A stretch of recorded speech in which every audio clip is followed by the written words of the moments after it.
Hello दोस्तों, I welcome you all on AEC plus digital platform of advance engineering classes. Sorry series में आप सभी लोगों का स्वागत है। हम लोग पढ़ रहे हैं पावर प्लांट इंजीनियरिंग और ये पावर प्लांट इंजीनियरिंग का लेक्चर नंबर 5 है। आई होप इससे पहले वाले सेशंस आप लोगों ने देखा होगा।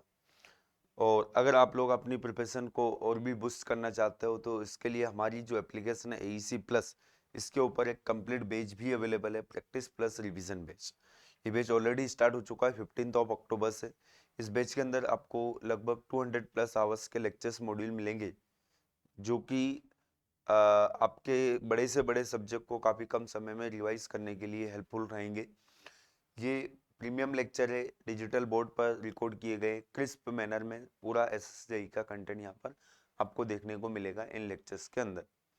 साथ में 3000 प्लस क्वेश्चंस का यहाँ पर कलेक्शन किया गया है, जिनके वीडियो सॉल्यूशन बनाए गए हैं सब्जेक्ट वाइज, जो कि काफ़ी मददगार रहेंगे आपके मेंस की तैयारी के लिए। साथ में टेस्ट लिस्ट भी अवेलेबल है इस बैच में और सभी सेशन की पीडीएफ भी प्रोवाइड की जाती है। चलिए, तो सेशन को हम स्टार्ट करते हैं। लेक्चर नंबर 5 है पावर प्लांट इंजीनियरिंग का, और इस सेशन का पहला जो क्वेश्चन है देखते हैं हम। A 4 stage compressor with a perfect intercooling between stages compresses air from 1 bar to 16 bar. देखिए, मल्टी स्टेजिंग से डेफिनेटली क्वेश्चन पूछे जा सकते हैं, और 4 स्टेज कंप्रेसर की बात की गई है यहाँ पर। नंबर ऑफ स्टेज हमको दी गई है 4 स्टेज, और इनिशियल प्रेशर और फाइनल प्रेशर हमें दिया गया है 1 और 16। The optimum pressure in the last intercooler will be. तो ऑप्टिमम प्रेशर हमसे पूछा है लास्ट इंटरकूलर में, तो ये हमें यहाँ से निकालना है। तो देखिए, सबसे पहले तो हम बात कर लेते हैं कि यहाँ पर अगर 4 स्टेज कंप्रेसर है तो इंटरकूलर कितने होंगे। 4 कंप्रेसर है, ये compressor 1, compressor 2, compressor 3, compressor. Okay, तो इनके बीच में इंटरकूलर लगा होगा।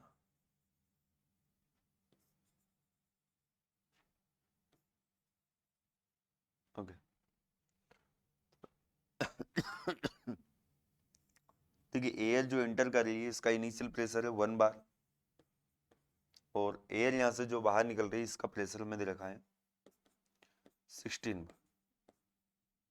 ओके, अब देखिए परफेक्ट इंटरकूलिंग हम मानते हुए चलेंगे तो हर स्टेज में जो प्रेशर रेशियो रहेगा वो क्या रहेगा, सेम रहेगा। और अगर आपको एक रिलेशन पता है ओवरऑल प्रेशर रेशियो, मतलब higher pressure to the lower pressure, ये किसके बराबर होता है, पर स्टेज का जो प्रेशर रेशियो होता है to the power number of stages. तो यहाँ पर ओवरऑल प्रेशर रेशियो में दिया गया है, कितना दिया गया है 16:1, मतलब 16 में इसको लिख लेता हूँ। एक स्टेज का प्रेशर रेशियो हमें यहाँ से पता चल जाएगा, क्योंकि नंबर ऑफ स्टेजेस हमें दी गई है कितनी, 4। तो इसको हम 16 को किस तरह से लिख सकते हैं, 16 को लिख सकते हैं 2 की पावर 4। तो यहाँ से हमारे पास आ जाएगा क्या, एक स्टेज का जो प्रेशर रेशियो रहेगा वो कितना रहेगा, 2 होगा। इसका मतलब यहाँ पर इस कंप्रेसर 1 के अंदर जो एयर इंटर करी, अगर उसका इनिशियल प्रेशर 1 बार है तो यहाँ पर उसका जो प्रेशर होगा कितना होगा, 2 बार होगा। देखिए 2/1 कितना हो जाएगा, 2 हो जाएगा। यहाँ पर ये इंटर कर रही है 2 बार की इस कंप्रेसर 2 में, तो यहाँ पर बाहर का किस प्रेशर पर निकलेगी वो, प्रेशर रेशियो 2 मेंटेन करना आपको। तो ये कितना हो जाएगा, 4 हो जाएगा, 4 बार। 4 से यहाँ पर कितना हो जाएगा, 8 बार, और 8 बार से यहाँ पर कितना हो जाएगा, 16 बार। देख लीजिए ये यार। अब क्वेश्चन क्या पूछा गया हमसे, the optimum pressure in the last intercooler. तो लास्ट इंटरकूलर कौन सा है, इंटरकूलर, ये इंटरकूलर फर्स्ट है, ये सेकंड है, और ये थर्ड है। लास्ट इंटरकूलर यही तो है, ये लास्ट इंटरकूलर। इस लास्ट इंटरकूलर में जो प्रेशर रहेगा वो कितना रहेगा, 8 बार रहेगा। आंसर देख लीजिए, option B will be the correct answer. तो सिंपल क्वेश्चन था, ये कॉन्सेप्ट आपको पता होना चाहिए। नंबर ऑफ स्टेजेस का मतलब यहाँ पर कितने कंप्रेसर हम यूज कर रहे हैं। ओके, देख लीजिए इसी तरह से इसका सॉल्यूशन भी दिया गया है जी। तो ये जो इंटरकूलर है इसमें जो प्रेशर रहेगा कितना रहेगा, 8 बार रहेगा। इस तरह से आप यहाँ पर कैलकुलेट कर सकते थे। चलिए आगे बढ़ते हैं। Next question, in A centrifugal air compressor design practice the value of polytropic exponent of compression is generally taken as। देखिए फॉर डिजाइन पर्पस जो पोलिट्रोपिक इंडेक्स होता है एन की वैल्यू वो हम कितना लेते हैं, हम एयर मानते हैं वर्किंग सब्सटेंस, और उसकी वैल्यू हम कितना लेते हैं 1.4 लेते हैं। इसमें कोई डाउट नहीं है, ये आपको डायरेक्टली याद रखना है, डेटाबेस क्वेश्चन है। गामा की वैल्यू एन की वैल्यू जो है वो कितना लेते हैं एयर के लिए 1.4 ही लेते हैं, ध्यान रखें। Next, the turbo machine used to circulate refrigerant in a large refrigeration plant। देखिए लार्ज रेफ्रिजरेशन प्लांट है, इसका मतलब लार्ज फ्लो रेट रहेगा रेफ्रिजरेंट का, और लार्ज फ्लो रेट की जब भी बात आती है तो always go for centrifugal compressor. जब भी लार्ज फ्लो रेट हमें रिक्वायर्ड होता है तो we will use centrifugal compressor. Okay, तो करेक्ट आंसर क्या जाएगा, option A will be the correct answer, ध्यान रखें। चलिए next, the energy transfer process. अब देखिए एनर्जी ट्रांसफर प्रोसेस यहाँ पर एक्सियल और रेसिप्रोकेटिंग कंप्रेसर की बात की गई है। तो रेसिप्रोकेटिंग कंप्रेसर में इंटरमीडिएट एनर्जी ट्रांसफर होता है, और एक्सियल फ्लो कंप्रेसर में कंटिन्यूसली एनर्जी ट्रांसफर होती रहती है फ्लूइड को। तो इस तरह का ऑप्शन आपको देखना होगा। देखिए continuous in a reciprocating compressor नहीं, रेसिप्रोकेटिंग कंप्रेसर में एनर्जी ट्रांसफर जो होगा वो कंटिन्यूस नहीं होगा। बी ऑप्शन क्या बोल रहा है, continuous in axial compressor and intermittent in a reciprocating compressor. तो एक्सियल कंप्रेसर में कंटिन्यूस रहेगा no doubt, and intermittent in a reciprocating compressor, बिल्कुल ये भी सही है। रेसिप्रोकेटिंग कंप्रेसर में जो है वो फ्लो जो है वो भी इंटरमिटेंट होता है, रुक रुक के फ्लो होता है, तो वहां पर एनर्जी ट्रांसफर जो रहेगा वो भी इंटरमिटेंट रहेगा, जबकि एक्सियल फ्लो कंप्रेसर में क्या रहेगा, कंटिन्यूस रहेगा। So the option B will be the correct answer. Next, in axial flow compressor stage air enter and leaves the stage axially.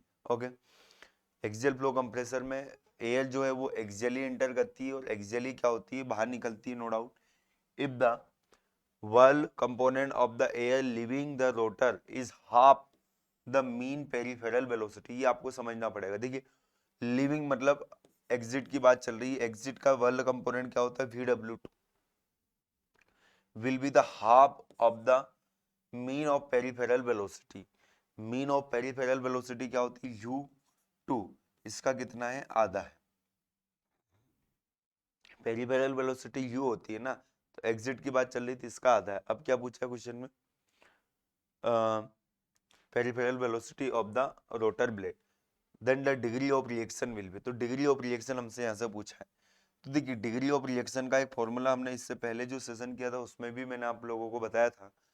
ये फॉर्मूला क्या पढ़ा था अपने, 1 minus VW2 divided by 2U2। ये फॉर्मूला आपको पता होना चाहिए, फॉर्मूला अभी तक आपको याद भी हो गया होगा।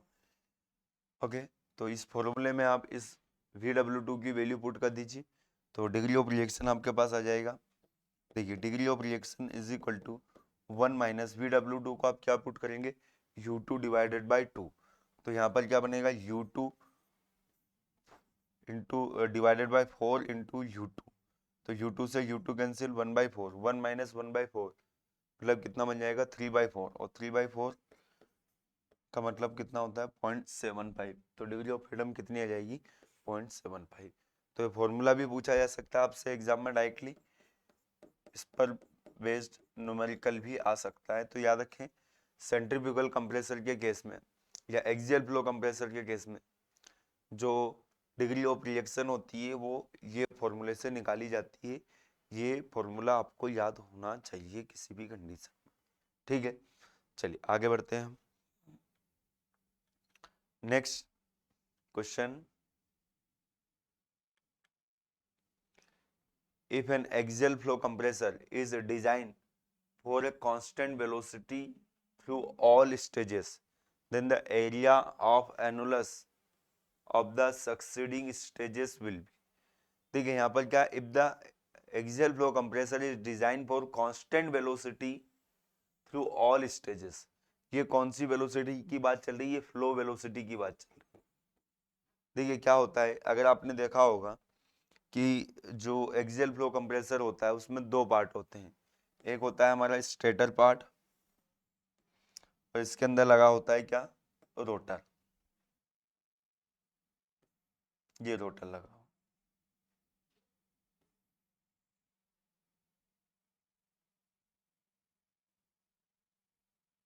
ये रोटर लगा हो। ओके, ये स्टेटर पे जो ब्लेड होती है फिक्स ब्लेड होती है, और रोटर पर जो ब्लेड रहेगी वो मूविंग ब्लेड रहेगी।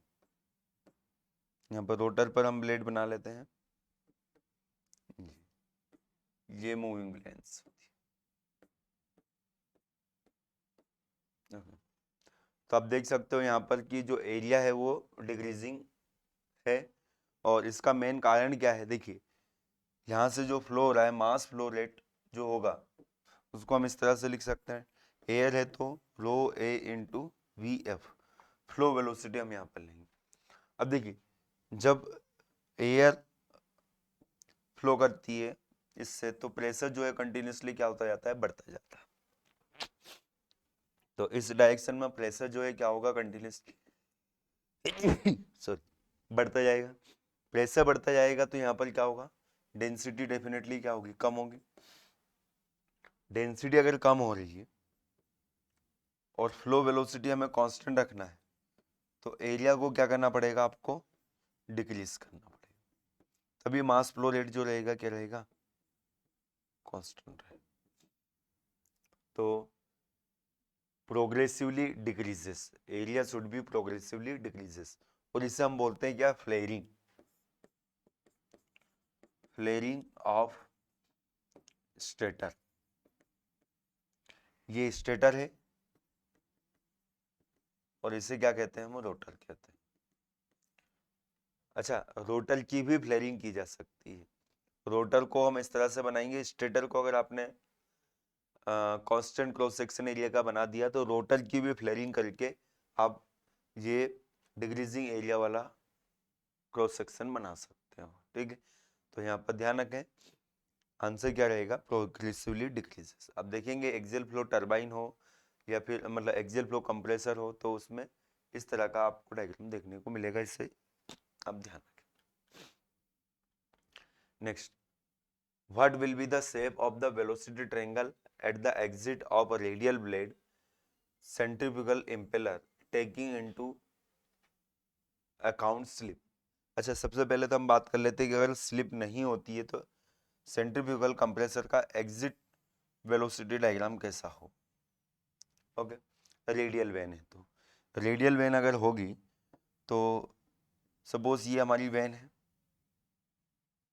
अच्छा, इनलेट वेलोसिटी ट्राइंगल कैसा होता है, सेंट्रीफ्यूगल कंप्रेसर में एक्सियल एंट्री होती है, एक्सियल एंट्री होती है, और रेडियली जो है क्या होता है, बाहर निकलता है हमारा फ्लूइड। तो जिस वेलोसिटी से एक्चुअल में फ्लूइड आ रहा है वह वेलोसिटी आपकी v1, v1, ये एक्सियल वेलोसिटी रहेगी v1। ओके, और ये जो इम्पेलर है हमारा इस डायरेक्शन में घूम रहा है। ओके, तो टेंजेंशियल वेलोसिटी जो होगी क्या होगी, ये होगी। तो कॉन्सेप्ट हमें पता है कि जो एब्सोल्यूट वेलोसिटी होती है, it is the resultant of tangential velocity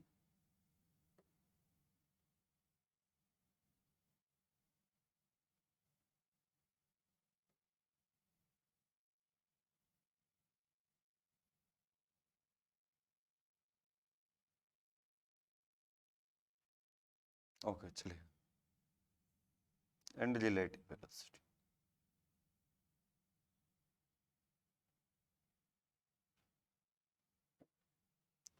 तो ये इनलेट वेलोसिटी ट्रायंगल कुछ इस तरह से हमें देखने को मिलता है, ये है u1, ये है vr। ये ब्लेड जो होती है स्लाइटली कुछ इस तरह से हम इसको बनाते हैं। जिस वेलोसिटी से फ्लूइड टकरा रहा है, ये v1, और ये v1 किसके बराबर होता है, vf1 के बराबर होता है। कोई वर्ल कंपोनेंट नहीं होता यहाँ पर, ध्यान रखें vw1 जो होता है वो क्या होता है, 0 होता है in case of centrifugal compression. Okay, अब देखिए अगर मैं एग्जिट वेलोसिटी ट्रायंगल की बात करूं तो जिस वेलोसिटी से फ्लूइड बाहर निकल रहा है वह वेलोसिटी कौन सी वेलोसिटी होगी, exit velocity relative velocity Vr2। तो रेडियल अगर हम बोल रहे हैं तो ये Vr2 जो होगा ये इस तरह से होगा, this will be the Vr2। Vr2 के साथ हम जोड़ेंगे किसको, U2 को, this will be the U2, और इन दोनों का रिजल्टेंट हमें दे देगा क्या, V2।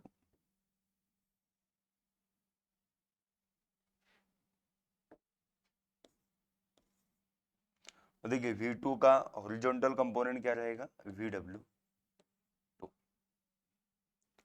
तो जो हमें पावर इनपुट देना पड़ता है वो क्या देना पड़ता है, अगर आपको पता हो तो m dot VW1 U1 m dot VW2 U2 minus this. Okay, तो अच्छा यहाँ पर प्लस साइन रहता है तो ये वाली टर्म 0 हो जाती है। पर यूनिट मास अगर हम देखें तो वर्क इनपुट जो रहेगा, वर्क इनपुट ये बन जाता है VW2 U2 सेंट्रीफ्यूगल कंप्रेसर के केस में, और VW2 और U2 दोनों बराबर हो जाते हैं तो ये आ जाता है हमारे पास क्या, U2 का स्क्वायर। ये ध्यान रखें, ये एक नॉर्मल वेलोसिटी ट्रायंगल होता है रेडियल वेन के लिए सेंट्रीफ्यूगल कंप्रेसर का। अब देखिए यहाँ पर क्या बोला, स्लिप को अगर आप कंसिडर करते हो, स्लिप का मतलब क्या होता है, अब देखिए इसका मतलब क्या हुआ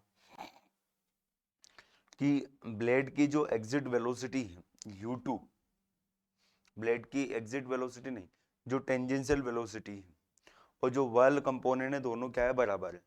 बट एक्चुअल में क्या होता है कि जो एयर बाहर निकल रही है उसका भी कुछ ना कुछ इनर्शिया रहेगा। इसका मतलब कि एग्जैक्टली एयर जो है वो इस ब्लेड की प्रोफाइल को फॉलो करेगी, बट एक्चुअल में ब्लेड की प्रोफाइल को फॉलो नहीं कर पाती है।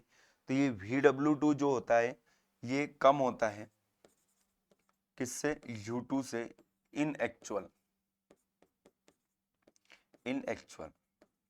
और इन दोनों का ही डिफरेंस U2 माइनस VW2, इन दोनों का ही डिफरेंस क्या कहलाता है, स्लिप कहलाता है in case of centrifugal compression, U2 minus VW2।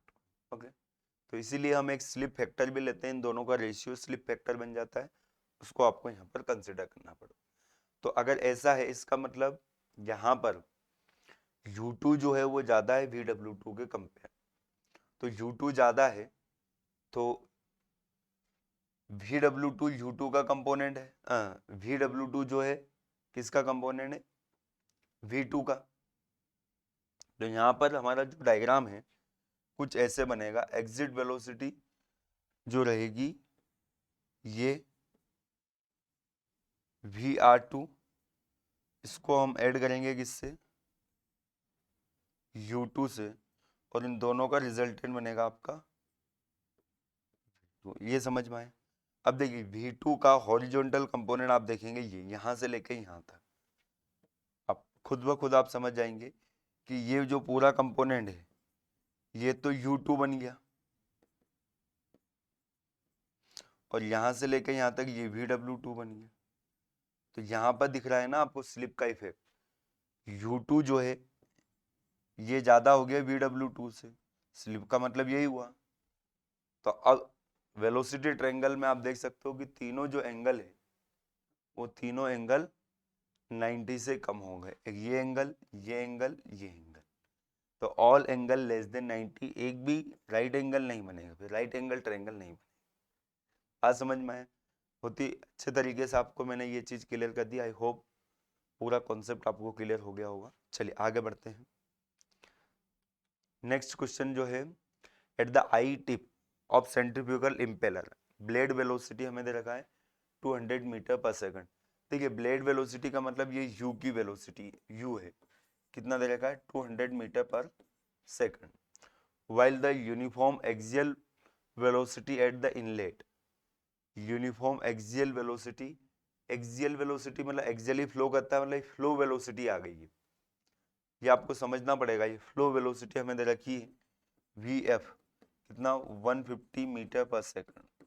Okay, if the sonic velocity 300 metre per second, sonic velocity को सी से हम डिनोट करते हैं, then the inlet Mach number of the flow will be, अच्छा uniform axial velocity at the inlet. अच्छा inlet velocity triangle अपन बना लेते हैं, सारी चीजें क्लियर हो जाएगी। इनलेट वेलोसिटी ट्रायंगल में मैंने आपको थोड़ी देर पहले बताया था, ये V1 है, ये हमारा U1 है, और इन दोनों का रिजल्टेंट जो है वो, तो इन दोनों का रिजल्टेंट नहीं, इसका और इसका रिजल्टेंट ये बनता है, तो ये है VR1। देखिए uniform axial velocity at the inlet 150, तो ये एक्सियल वेलोसिटी यही होगी VF, ये हमें दे रखी है कितनी 150। ओके, इसके अलावा ब्लेड वेलोसिटी, ये ब्लेड वेलोसिटी ये हमें दे रखी 200। तो एक्चुअल में किस वेलोसिटी से टकराएगा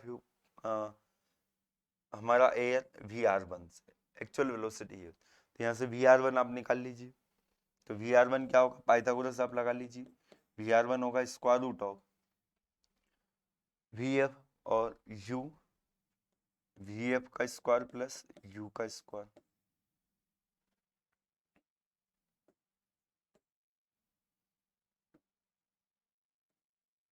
तो यहाँ से VR1 कितना आ जाएगा 150 और 200, 150 का स्क्वायर कर लीजिए प्लस 200 का स्क्वायर कर लीजिए, तो VR1 जो हमें मिलेगा यहाँ से कितना मिलेगा 150 का स्क्वायर प्लस 200 का स्क्वायर, इसका स्क्वायर रूट कर लीजिए, मिलेगा 250 मीटर पर सेकंड। तो मैक नंबर अगर हमें निकालना है तो मैक नंबर क्या होता है, velocity of fluid 250, the velocity of fluid in a velocity of sound in that medium. तो सोनिक वेलोसिटी से आपको डिवाइड करना पड़ेगा, तो 0.83 यस है option, 0.83 will be the correct answer. Option C जो होगा क्या होगा इसका करेक्ट आंसर। ठीक है, चलिए आगे बढ़ते हैं।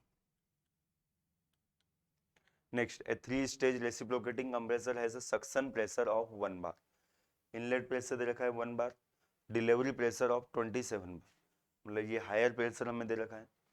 For a minimum work of compressor the delivery pressure of first stage, देखिए मिनिमम वर्क की बात अगर है तो फर्स्ट स्टेज के बाद में पूछा है, सबसे पहले तो ये ध्यान रखना है 3 स्टेज हमें दे रखी है, तो 3 स्टेज दे रखी है, तो 3 कंप्रेसर आप बना लीजिए, ये कंप्रेसर 1, कंप्रेसर 2, कंप्रेसर 3।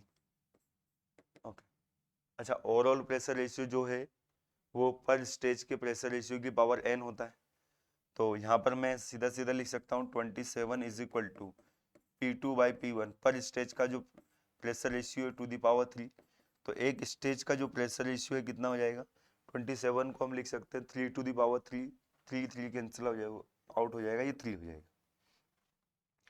तो यहाँ पर जो एयर इंटर करी इसका प्रेशर कितना है 1 बार, तो यहाँ से जो बाहर निकलेगी एयर इसका प्रेशर कितना हो जाएगा 3 बार, यहाँ पर इंटर करेगी यहाँ से बाहर निकलेगी ये हो जाएगा 9 बार, और 9 3 जा 27, यहाँ से बाहर निकलेगी तो ये प्रेशर हो जाएगा 27 बार। ये 3 स्टेज। अब यहाँ पर क्या बोला है हमसे, for minimum work of compression the delivery pressure of first stage, तो ये फर्स्ट स्टेज तो ये हो गई ना, फर्स्ट स्टेज ये हो गई, तो मिनिमम वर्क के लिए फर्स्ट स्टेज का जो डिलीवरी प्रेशर रहेगा वो कितना रहेगा 3 बार रहेगा। करेक्ट आंसर क्या रहेगा? 3 बार। और minimum work of compression the delivery pressure of first stage, first stage का जो डिलीवरी प्रेशर जो रहेगा कितना रहेगा? 3 बार रहेगा। ओके। अच्छा, ये 3 जो है ये इंटरमीडिएट प्रेशर है, तो इन दोनों का स्क्वायर रूट भी यही होता है, देख लीजिए 9 × 1, तो वो भी यही क्या आएगा? 3 आएगा। ओके, चलिए 3 will be the correct answer. इस तरह से आपको निकालना। नेक्स्ट क्वेश्चन है, consider the following factor. 4 factor हमें दिए हैं। The factor which affect the volumetric efficiency of a single stage reciprocating air compressor। Single stage reciprocating compressor की बात की गई है, इसकी वॉल्यूमेट्रिक एफिशिएंसी। तो इसकी वॉल्यूमेट्रिक एफिशिएंसी का फॉर्मूला तो आपको बहुत अच्छे से पता होगा, 1 + C - C P2/P1 की पावर 1/n। तो यहाँ पर कौन कौन से फैक्टर इस वॉल्यूमेट्रिक एफिशिएंसी को अफेक्ट करेंगे? सिलेंडर साइज, उससे कोई मतलब ही नहीं है यहाँ पर।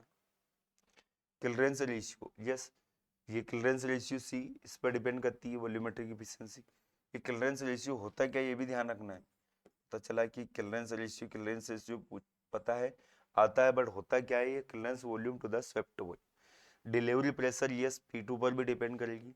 कंप्रेसर शाफ्ट पावर नहीं करेगा, तो 2 और 3 करेक्ट आंसर हो जाएगा ऑप्शन सी। आपको फॉर्मूला अगर पता है तो उससे आप आंसर निकाल सकते थे। 2 and 3 will be the correct answer. Next, in a centrifugal compressor terminology, vanless space refer to the space between।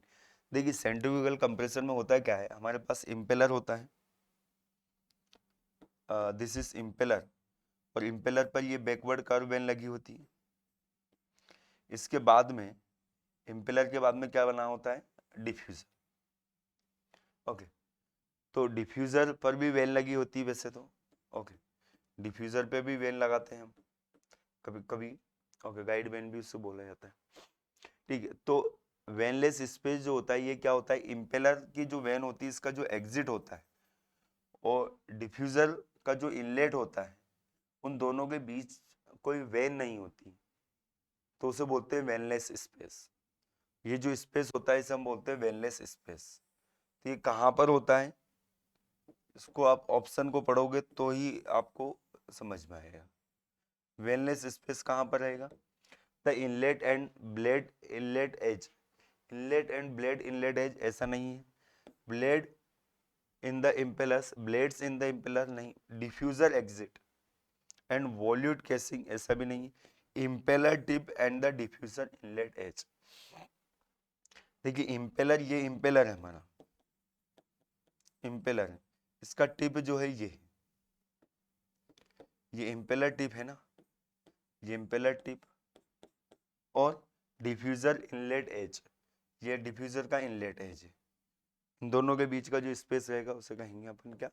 वेनलेस space. देखिए यहाँ पर और अच्छे से मैंने इसको बताया हुआ है। ये हमारा वेन से लगी हुई है, इम्पेलर है ये हमारा। ओके, और ये यहाँ पर ये डिफ्यूजर है, ये डिफ्यूजर। ओके, तो इन दोनों के बीच का ये जो स्पेस है, इस स्पेस को बोला गया है वेनलेस स्पेस। ओके, ये स्पेस जो है क्या कहलाएगा? Vaneless space. देखिए यहाँ पर बताया गया है this will be the vaneless region, और ये वाला जो रीजन होता है इस रीजन को हम बोलते हैं सेमी वेनलेस रीजन, और यहाँ पर क्या लगा हुआ है? वेन लगी हुई है, तो ये कहलाता है आपका वेन रीजन कहलाता है। Is it clear? Next, if the static temperature rise in the rotor and stator respectively. देखिए रोटर में जो टेम्परेचर राइज है वो ΔT1 है, ΔTA है, और स्टेटर में है ΔTB है। Okay, the degree of reaction in axial flow compressor. तो देखिए कंप्रेसर है तो यहाँ पर एंथैल्पी राइज होगी, एयर की बात की गई है। तो एयर को हम आइडियल गैस अगर मानते हैं तो एयर की एंथैल्पी जो होती है it is a function of temperature only. तो डिग्री ऑफ रिएक्शन को हम टेम्परेचर के टर्म्स में लिख सकते हैं। तो डिग्री ऑफ रिएक्शन जो होता है क्या होता है, change in enthalpy in a rotor, मतलब rise in enthalpy in a rotor to the change in enthalpy in a stage. और स्टेज में क्या आ जाता है, रोटर प्लस स्टेटर दोनों आ जाता है। तो यहाँ पर रोटर में टेम्परेचर कितना राइज हो रहा है, डेल्टा टी ए। तो इसको डायरेक्टली अपन ऐसे लिख लेंगे, डिवाइडेड बाय स्टेजेस में delta T A plus delta T B आ जाए। तो यहाँ पर हमें आंसर मिल जाएगा option B will be the correct answer. Okay, चलिए next, the capacity of air compressor is specified as 3 meter cube per minute. It means that the compressor is capable of, देखिए किसी कंप्रेसर की capacity हमें दे रखी है और इस capacity का मतलब क्या होता है हमसे ये पूछा गया। तो देखिए अगर किसी कंप्रेसर की कैपेसिटी आपको दी हुई है तो इस कैपेसिटी को निकालते कैसे ये आपको पता होना चाहिए। यहाँ पर एक कॉन्सेप्ट आता है फ्री एयर डिलीवरी।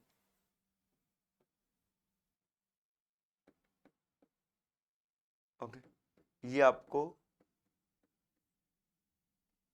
पता होना चाहिए। देखिए दो कंप्रेसर हैं तो उनको अगर हमें आपस में कंपेयर करना है या किसी कंप्रेसर की कैपेसिटी हमें बताना है तो उसके लिए हम टर्म यूज करते हैं free air delivery. Free air delivery में हम क्या करते हैं कि जो भी डिस्चार्ज होता है कंप्रेसर से उसको हम एक स्टैंडर्ड डिस्चार्ज में कन्वर्ट कर लेते हैं, एक स्टैंडर्ड टेम्परेचर और प्रेशर की करस्पॉन्डिंग। प्रेशर एटमॉस्फेरिक प्रेशर रहेगा, टेम्परेचर जो रहेगा वो 15 डिग्री सेल्सियस रहेगा। तो उसे हम बोलते हैं क्या, फ्री एयर डिलीवरी। तो अब यहाँ पर पढ़ते हैं 3 मीटर क्यूब पर मिनट उसकी कैपेसिटी, इसका मतलब supplying 3 metre cube of compress air per minute. ऐसा है क्या, ऐसा कुछ भी नहीं है। Compressing 3 metre cube of free air per minute, supplying 3 metre cube of compress air at NTP. Yes, ये नॉर्मल टेम्परेचर प्रेशर पर 3 मीटर क्यूब ऑफ एयर जो है वो क्या कर रहा है, ये सप्लाई कर रहा है। यही उसकी क्या कहलाती है, कैपेसिटी का। ओके,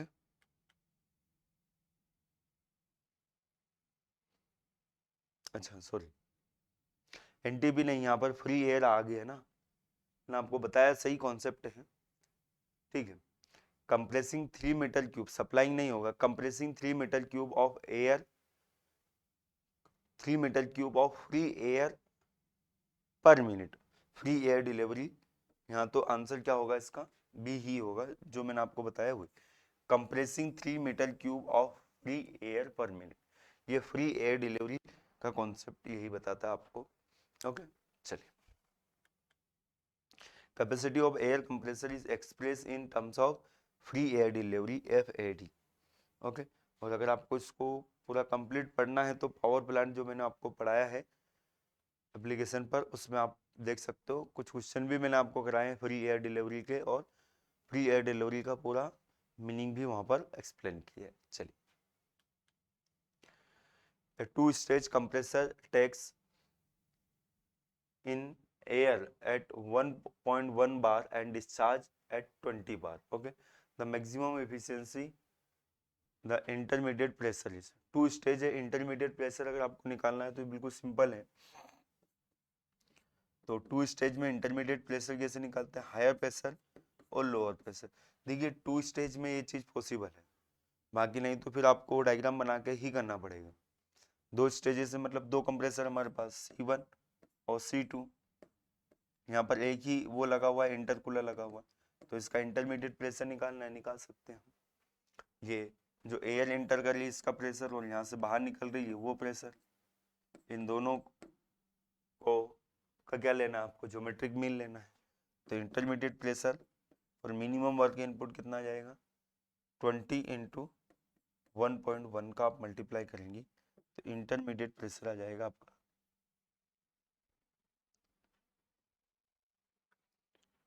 20 इंटू 1.1 का स्क्वायर 22 बन गया, स्क्वायर रूट लेंगे 4.69, ठीक है, यस 4.69 बार आ जाएगी।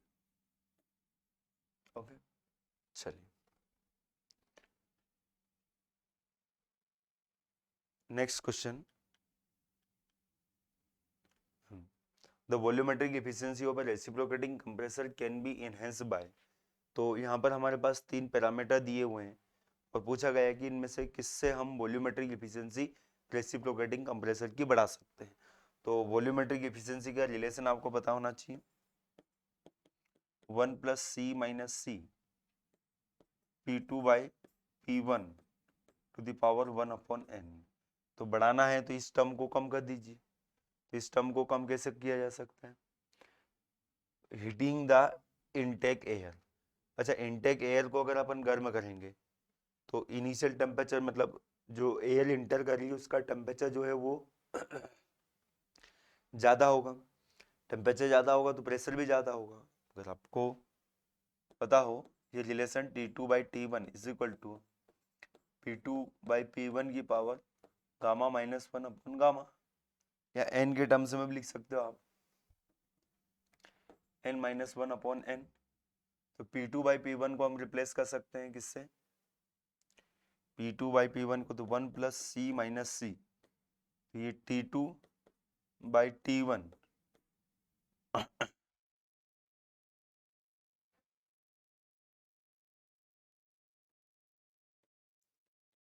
T2/T1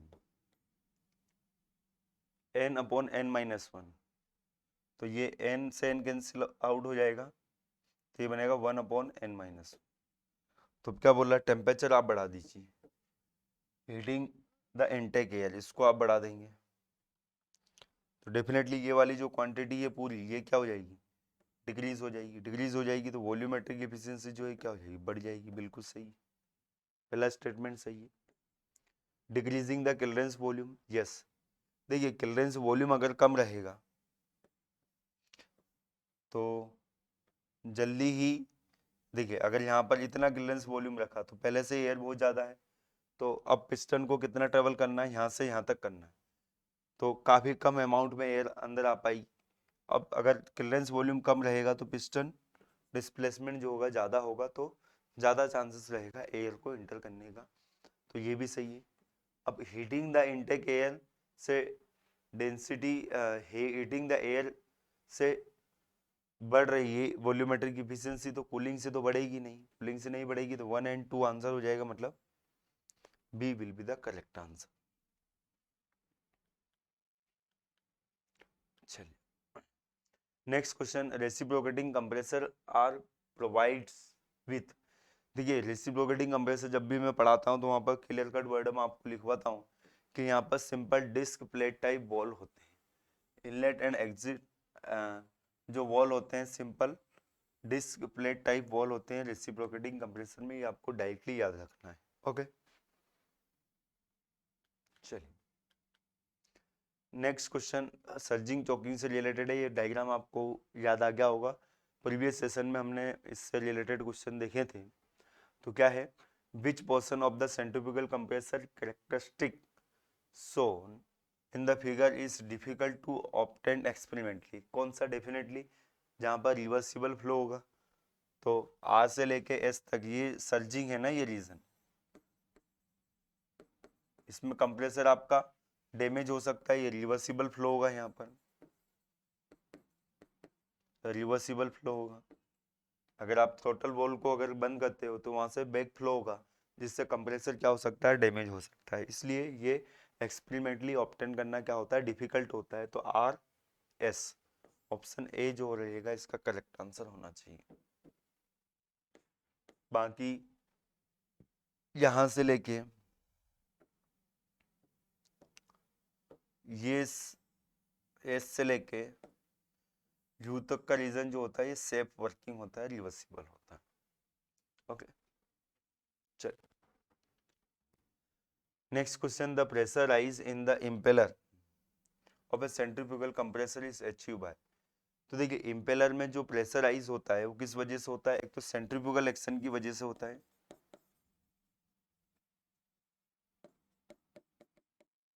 ओके तो सेंट्रीफ्यूगल एक्शन की वजह से होगा और डिफ्यूजन एक्शन से होगा। देखिए pressurise in impeller of a centrifugal compressor, तो सेंट्रीफ्यूगल कंप्रेसर में वॉल्यूम का कॉन्सेप्ट नहीं आता, वॉल्यूम का कॉन्सेप्ट आता है आपका positive displacement compressor. Reciprocating compressor में कॉन्सेप्ट आता है वॉल्यूम का, जहां पर वॉल्यूम को हम डिक्रीज करके प्रेशर को बढ़ाते हैं। ओके, पुश पुल एक्शन नहीं होगा, वॉल्यूम का कॉन्सेप्ट नहीं आएगा, तो बचा option C centrifugal action and diffusion action की वजह से क्या होता है वहां पर प्रेशराइज होता है इम्पेलर के अंदर, ये ध्यान रखें आप लोग। Okay, centrifugal compressor rotation of impeller cause air to be compress, जब एयर रोटेट होती है तो उस एयर को उसका कुछ मास होता है तो उसकी वजह से वो क्या होगी बाहर की तरफ मूव करेगी, तो वहां पर क्या होगा कंप्रेशन होगा। Okay, by centrifugal action and reduce volume at the tip of the compressor, तो वो डिफ्यूजन एक्शन कहलाती है, ध्यान रखें यहाँ पर। Okay, next compare to axial compressor centrifugal compressor are more suitable for. देखिए सेंट्रीफ्यूगल कंप्रेसर कई बार अपन ने ऐसे क्वेश्चन देखे हैं, सेंट्रीफ्यूगल कंप्रेसर हमेशा यूज करते हैं जहां पर हमें हाई डिस्चार्ज की रिक्वायरमेंट होती है, हाई डिस्चार्ज के साथ में लो हेड, ये कॉम्बिनेशन रहता है, तो इसके लिए centrifugal compressor high head and sorry low head and high flow rate, option C होना चाहिए इसका करेक्ट आंसर। यस, ओके, तो ये टोटल हमने 20 क्वेश्चंस देखे इस सेशन में। आई होप आपको सेशन पसंद आया होगा, तो हम मिलेंगे नेक्स्ट सेशन में। So thank you very much to join the session. अगर सेशन पसंद आया तो इसको जरूर मेंशन करें कमेंट्स बॉक्स के अंदर, और सेशन की पीडीएफ के लिए must join this public Telegram group AEC plus app and YT discussion channel. Okay, so thank you very much, मिलते हैं हम नेक्स्ट सेशन में। Good bye, take care.